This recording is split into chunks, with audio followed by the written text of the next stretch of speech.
สวัสดีครับผู้ฟังทุกท่านครับพบกับรายการรักสิ่งแวดล้อมทางสวทแพร่ FM 91เมกะเฮิรตซ์เช้าวันพฤหัสบดีที่19กุมภาพันธ์2569ครับก็กลับมาทำหน้าที่กันเหมือนเช่นเคยครับเริ่มต้นกันในช่วงเช้าๆของการทำงานครับท้ายสัปดาห์เนาะสัปดาห์หน้ามีงานบุญของวัดพระธาตุช่อแห่เมืองแพร่แห่ตุงหลวงครับก็น่าจะตลอดทั้งสัปดาห์นะครับกิจกรรมต่างๆที่จัดขึ้นนะครับก็จะทยอยมาประชาสัมพันธ์ให้ทราบกันเนาะช่วงนี้ยังมีกิจกรรมมีงานต่างๆนะตั้งแต่หลังปีใหม่นะครับโน่นแหละหลังสงกรานต์นะก็จะค่อยๆหมดไปเนาะกิจกรรมงานการต่างๆนะงานสุดท้ายของครึ่งปีแรกนะสงกรานต์นะเมษายนเนาะก็จะมีลำดับไปเป็นเขาเรียกเป็นปฏิทินนะจะว่าไปก็เป็นเรื่องของการท่องเที่ยวเป็นเรื่องของส่งเสริมให้คนเข้ามาเที่ยวนะเพื่อที่จะคาดหวังนะว่าระบบเศรษฐกิจนะจะได้หมุนเวียนเนาะมีเงินมีทองใช้จ่ายกันนะครับก็เฉพาะคนท้องถิ่นอย่างเดียวไม่เพียงพอเนาะนะครับนะคนท้องถิ่นเองไม่เพียงพอหรอกนะต้องอาศัยคนที่อื่นนะเข้ามาเที่ยวนะเป็นแบบนี้แหละนะระบบเรียกว่าใช้เงินหมุนเวียนต่างๆนะครับก็ให้มีรายได้เพิ่มขึ้นมานะช่วงนี้เริ่มหน้าแล้งเนาะรดน้ำต้นไม้ในแป๊บเดียว ออกแรงแล้วนะก็อากาศยังมีความเปลี่ยนแปลงอยู่นะครับในเรื่องของสุขภาพร่างกายเรื่องของโรคภัยไข้เจ็บต่างๆนะกลางคืนนี่ยังพอได้เย็นๆอยู่นะแต่ไม่ถึงก็เริ่มอุ่นมามากแล้วเนาะแต่ช่วงบ่ายนี่สิร้อนเอาเรื่องกันนะนะแต่ยังมีลมมีอะไรเข้ามาช่วยนะทำให้อากาศมันเคลื่อนตัวนะดูจากฝุ่นละออง PM 2.5 ตอนนี้ก็ทางบ้านเรานี่จางไปบ้างนะทางอุตรดิตถ์ทางแพร่น่านไปจนถึงทางเชียงรายนะครับนะก็แผ่วจางลงมาเป็นสีเหลืองแล้วเนาะส่วนที่ยังเข้มข้นตอนนี้นี่ทางลำพูนนะที่ตัวเลขอยู่นะทางลำพูนลี้ลำพูนที่ไหนอีกเนี่ยนะฮอดเชียงใหม่นะครับนะทางป่ายแม่ฮ่องสอนนะ2-3 จุดที่มีค่าฝุ่นละอองเพิ่มขึ้นมาเข้มข้นเลยเนาะก็ไม่รู้ว่านะถ้ายังคงสภาพเช่นนี้นะผมก็ยังดีนะดีกว่าบางปีที่มันมันตัวเลขมันเพิ่มขึ้นแล้วก็คงที่ตลอดนะครับนะแต่ปีนี้ก็น่าจะโดยเรื่องของสภาพอากาศด้วยเนาะที่มันมีอากาศถ่ายเทก็ทำให้ฝุ่นละอองต่างนั้นยังคงอยู่ในเกณฑ์ที่ยังพอดีอยู่นะครับนะถึงจะไม่ดีที่สุดนะวันนี้พบกันเช่นเคยกับช่วงเวลาของรายการรักสิ่งแวดล้อมท่านผู้ฟังที่ติดตามรับฟังอยู่ครับอยากจะฟังเพลงบทเพลงเพื่อชีวิตก็สามารถที่จะแนะนำได้ครับเป็นโทรศัพท์0545235516ครับนะแฟนเพจพิมพ์คอมเมนต์ไว้ได้กับช่วงเวลาของรายการรักสิ่งแวดล้อมครับ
ได้รับฟังผ่านไป2ผลงานเพลงครับกับช่วงเวลาของรายการรักสิ่งแวดล้อมทางสวทแพร่ FM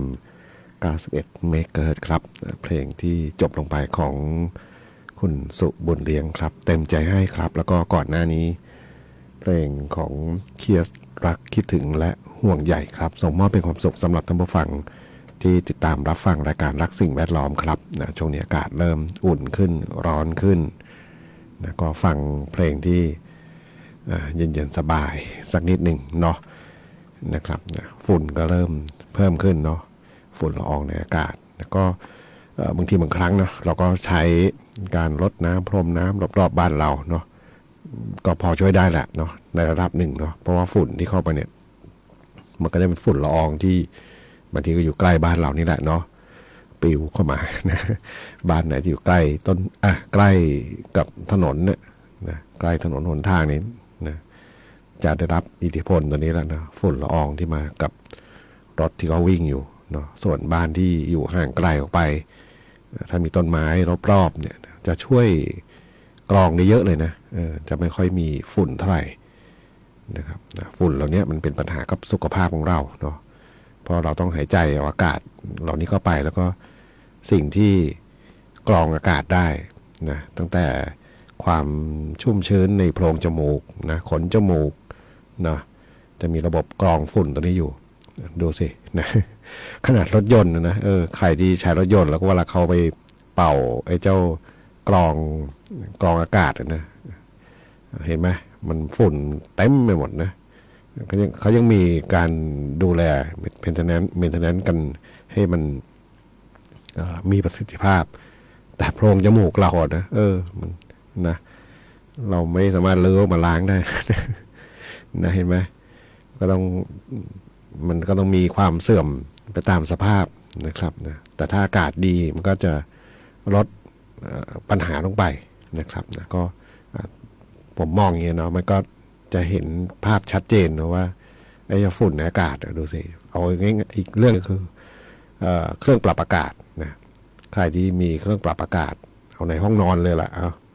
ห้องอื่นๆอาจจะมีเปิดอะไรที่มันฝุ่นละอองเข้ามาแต่ว่าห้องนอนเนี่ยมันน้อยเนาะส่วนจะเป็นปิดถ้ามีหน้าร้อนก็จะปิดหมดเนาะแล้วก็โอกาสที่ฝุ่นจะเข้าไปก็น้อยจะมีฝุ่นกับพวกผ้าห่มพวกหมอนพวกนี้จะมีบ้างเนาะคิดดูสินะห้องอย่างนั้นนะห้องสะอาดเลยนะก็ยังมีฝุ่นเห็นไหมนะครับมีฝุ่นติดจับตามฟิลเตอร์ต่างๆนะครับนะก็ถ้าเราช่วยกันได้คนละไม้คนละมือนะ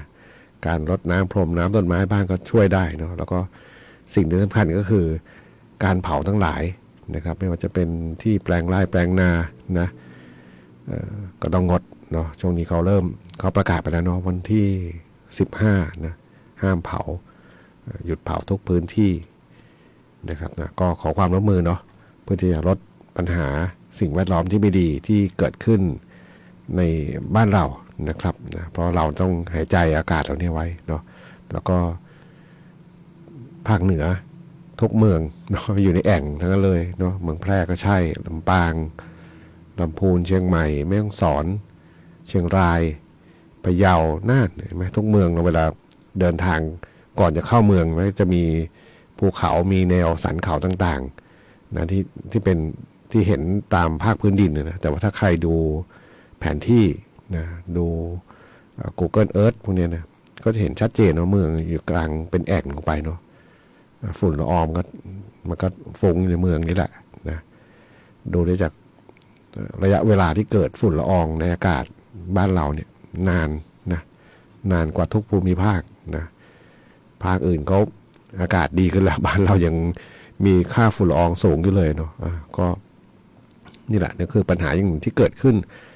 จะว่าไปภาคเหนือนี่แหละนะหนักสุดนะพวกฝุ่นควันทั้งหลาย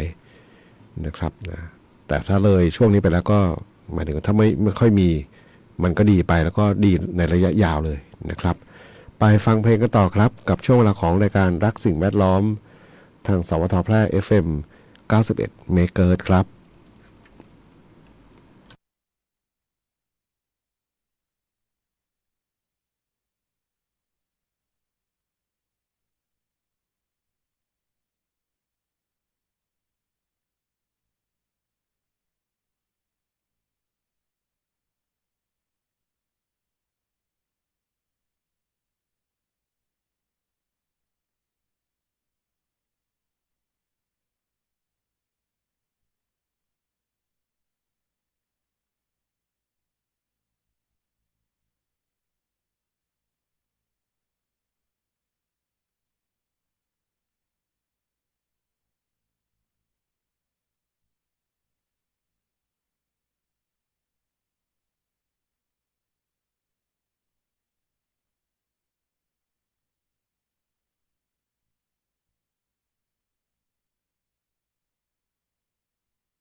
กับบทเพลงที่ได้รับฟังจบลงไปครับสำหรับงานเพลงของคุณพงเทพระโดนชำนาญครับจอรอคอยส่งมอบเป็นความสุขสำหรับท่านผู้ฟัง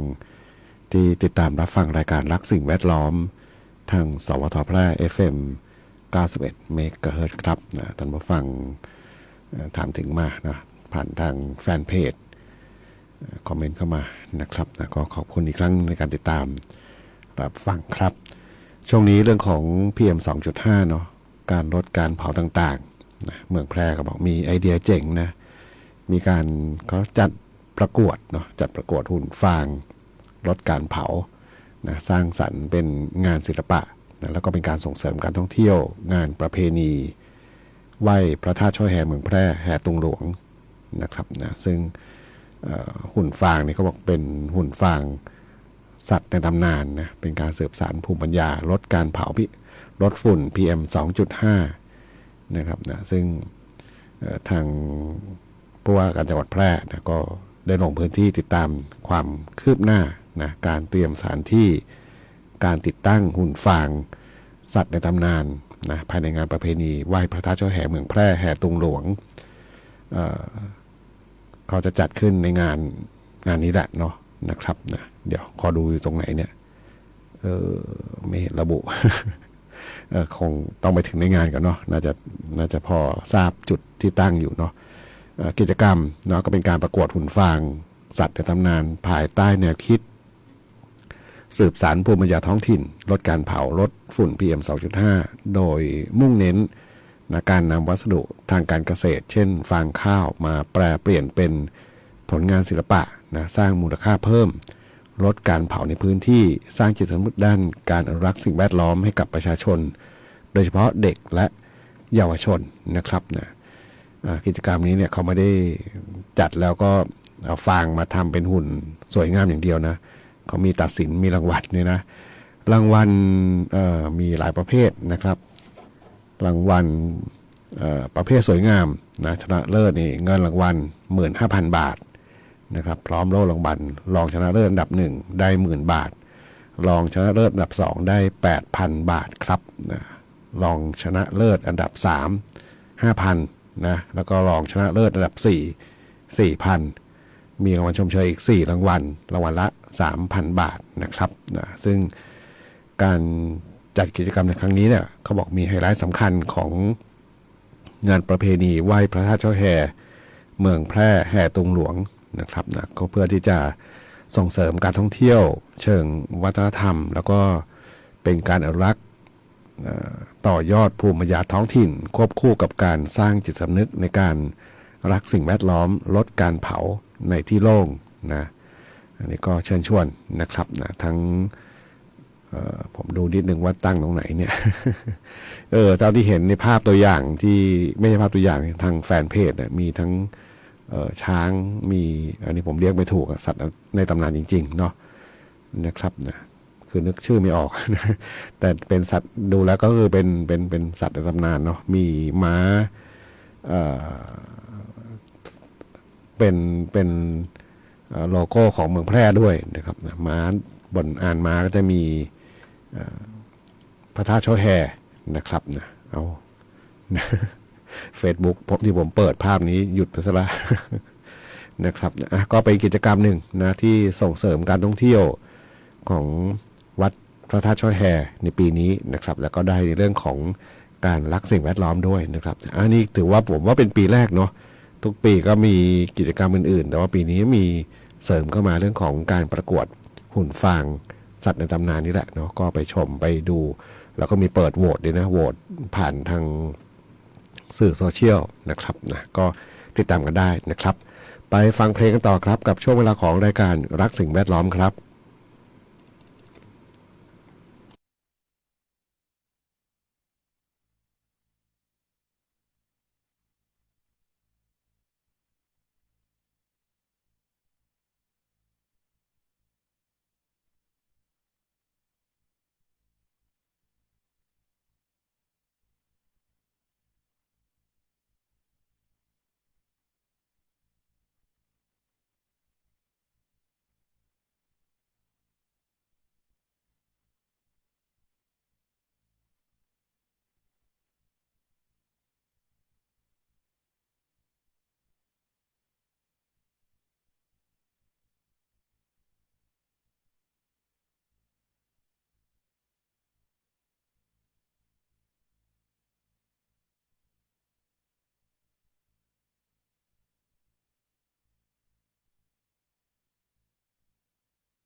9 นาฬิกา 52 นาทีครับกับช่วงเวลาของรายการรักสิ่งแวดล้อมทางสวทแพร่ FM 91 เมกะเฮิรตซ์ครับคุณผู้ฟังสามารถที่จะรับฟังได้ทุกวันจันทร์จนถึงวันศุกร์ครับหลังจากรับฟังข่าว 9 นาฬิกาถึงเวลา 10 นาฬิกาครับกิจกรรมงานประเพณีของวัดพระธาตุช่อแห่เมืองแพร่แห่ตรงหลวงครับก็จะเริ่มกันตั้งแต่วันที่ 22 ถ้าจำไม่ผิดนี่10 วัน 10 คืนนะในอดีตนี่มี7 วัน 7 คืนแต่ว่าเพื่อส่งเสริมการท่องเที่ยวเนาะเพราะว่าหลายๆกิจกรรมเนี่ยในอดีตที่ประชาสัมพันธ์7 วัน 7 คืนเนี่ยเขาก็มีก่อนหน้าเขาก็มีเนาะเพียงแต่ว่าไม่ได้ประชาสัมพันธ์ให้เป็นที่กว้างขวางออกไปนะครับนะโดยส่วนใหญ่จะเป็นกิจกรรมงานบุญภายในนะของชุมชนนะครับแต่ว่าในระยะหลังเนี่ยนะบางทีกระแสของวิถีชุมชนต่างๆนะครับนะเพื่อที่จะประชาสัมพันธ์ไปยังชาวโลกเนาะบางทีกิจกรรมในชุมชนเล็กๆนี่แหละเนาะมันมีความเขาเรียกความงามอยู่เนาะเป็นความเป็นเอกลักษณ์อัตลักษณ์ของชุมชนตรงนั้นก็จะได้ส่งผ่านไปยังนักท่องเที่ยวที่เขามาร่วมชมงานนะครับนะเหมือนกับเขามีรายการหนึ่งเนาะอะไรนะกินทุกที่อะไรเดี๋ยว ผมลืมชื่อซะละนะเขาไปตามงานชุมชนต่างๆนะแล้วเขาไปร่วมกิจกรรมไปทำอาหารอะไรประมาณนี้เนาะก็จะทำให้เกิดมุมมองใหม่ๆขึ้นมานะเพราะบางทีเราคิดว่าในชุมชนกิจกรรมเล็กๆเนี่ยนะแต่มันมีความพิเศษนะมันมีอัตลักษณ์มันมีอะไรหลายอย่างที่ทำให้คนในชุมชนได้มีความสมัครสมานสามัคคีนะครับโดยเฉพาะสังคมไทยเราในอดีตนะครับไปดูข่าวพยากรณ์อากาศเช้านี้ถึงเช้าวันพรุ่งนี้ครับภาคเหนืออากาศเย็นมีหมอกในตอนเช้าโดยมีฝนฟ้าคะนอง10%ของพื้นที่ส่วนมากบริเวณจังหวัดแม่ฮ่องสอนเชียงใหม่ลำพูนลำปางและจังหวัดตากครับอุณหภูมิต่ำสุดเนี่ยอยู่ที่19ถึง23องศาเซนเซียสสูงสุดอยู่ที่33ถึง35องศาเซนเซียสครับนะก็อุณหภูมิเรื่องของความเปลี่ยนแปลงต่างๆนะก็เย็นก็ร้อนนะกลางคืนก็ยังพอได้เย็นได้หนาวบ้างก็ดูแลสุขภาพร่างกายกันนะครับอาจจะทำให้เจ็บไข้ได้ป่วยกันได้ในช่วงที่มีอากาศเปลี่ยนแปลงครับวันนี้รายการรักสิ่งแวดล้อมทางสวทแพร่ FM 91 เมกะเฮิรตซ์